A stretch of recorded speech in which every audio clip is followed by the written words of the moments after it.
Hi, everybody. Welcome to the Jimmy Dore Show. I have a special guest who made this movie called The Best Democracy Money Can Buy, and it's got a re-release. An updated version is out this week. It's Greg Palast is here. Hi, Greg. Hey, how you doing, Jimmy? If we have a moment, I'd like to get into why I did this. It's in the film. Sure. Go ahead. Okay? And I get frustrated.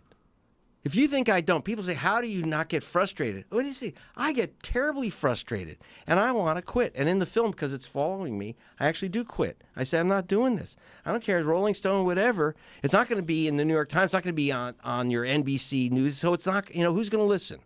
I got to put this on in The Guardian in Britain, right? So I give up.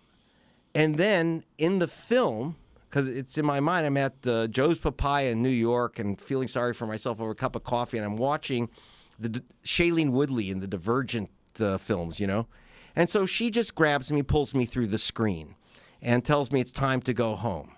And you know what home for me is? Home for me is a place called Sun Valley, California, and a place called San Fernando Road. And she takes me there, and we walk down that road, and we see what happened. And this is where I come from. And where you see the guys who worked at GM, the guys who worked at Lockheed.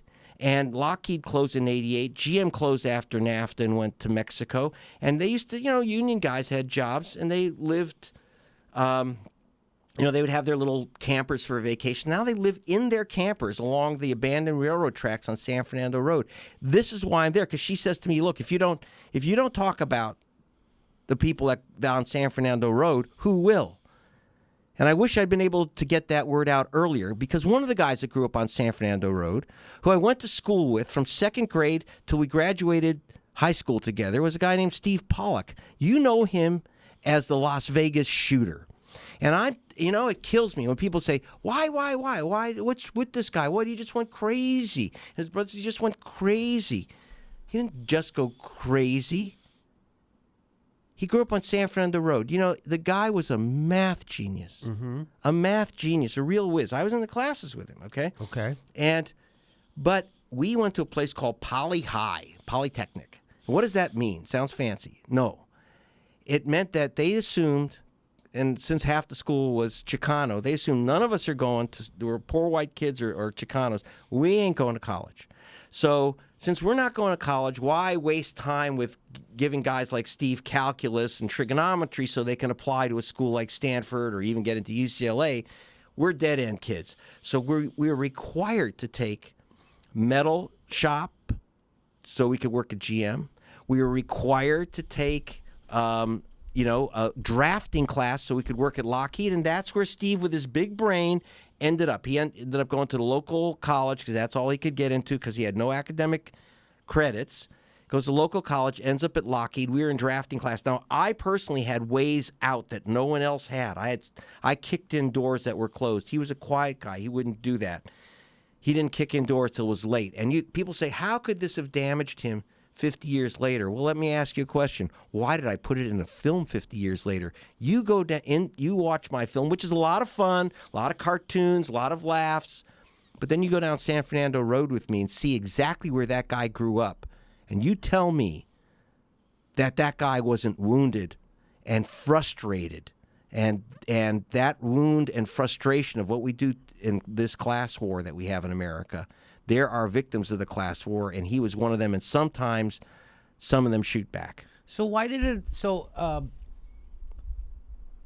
he go down to Wall Street and do that? Why didn't he go down to Congress and do that? Why did he go shoot innocent people who didn't have anything to do with screwing him over 50 years ago? I know. He shot working class kids like himself. I mean, the problem, this is the sick thing. Remember, he's on antipsychotics, and let's remember, he was fucking crazy. Okay. But he was my comrade. I won't say a tight buddy. He had no tight buddies. I got together with a lot of our mutual friends. We all had the same story. We all knew him, but we didn't know him. But we knew that he was a math whiz.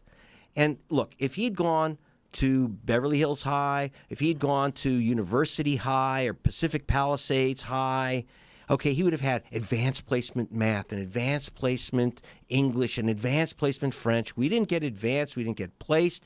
He got drafting class to work at Lockheed, which he did until 1988. The plant closed in 88, and that's when in 1988 when he took the buyout. He made a few bucks in real estate because he was smart, blew it away because his brain was hurting him, and he spent 14 hours a day numbing his brain playing video games.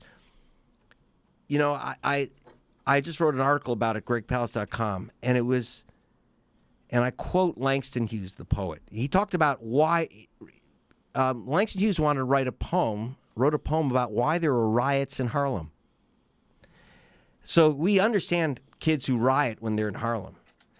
But kids from where I grew up, Sun Valley, which is where the city dump is, but it's also the human dump. And Langston Hughes wrote, what happens to a dream deferred? Does it stink like rotting meat? Does it hang like a heavy load? Or does it explode? And it's not just race riots that happen. It's kids like Steve that he exploded because he was cornered. When you say, why didn't he go to Wall Street? Well, you know what? I ended up in the hot schools. In fact, I was offered a job by Goldman Sachs. But I wanted to beat. I didn't want to work for the billionaires. I wanted to beat them to a pulp, but not with bullets, but with words. And that's how I get even with these bastards that screwed us over and dumped us in the dump in Sun Valley. So didn't he go on to be very successful, though? No, he was never really sick. You know, he bought some crappy apartment buildings with his buyout from Lockheed in '88. And he lived in the empty, crappy apartments in those buildings. And then he's got that, if you saw his wonderful house, it's just some, you know what, it costs nothing to get some tract house outside of Mesquite, Nevada, outside of Reno. Yeah, they gave him big hotel rooms. That's because whatever rents he was collecting from his buildings, he was throwing it into those video machines. And you can be a genius all you want, but when you pull that handle 1,000 times a day, basically the house is going to win that 0.75%.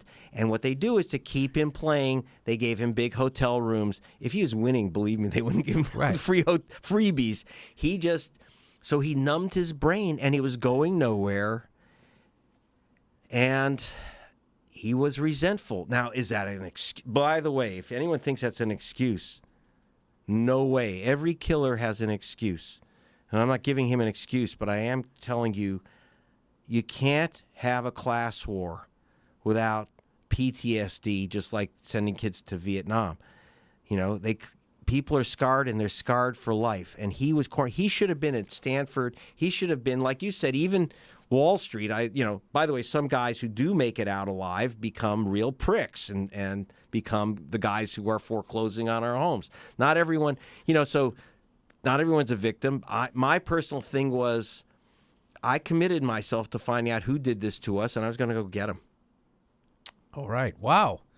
Well, that's quite a story, Greg. Again, thanks for being our guest. Thanks for coming in and talking about this. Wow. We'll probably have to make those into 2 video clips. Okay. The best money democracy can buy. No. Tongue twister. I'm sorry. Best democracy money can buy. I said it backwards. There's an updated version. It's out this week. And people just go to gregpalast.com. That's right. It's only available from my foundation at gregpalast.com until next year when it will be released commercially. But you can take a look now at gregpalast.com. The next live Jimmy Dore show is November 6th in Burbank, California, and November 12th in Portland, Oregon. Link for tickets right there.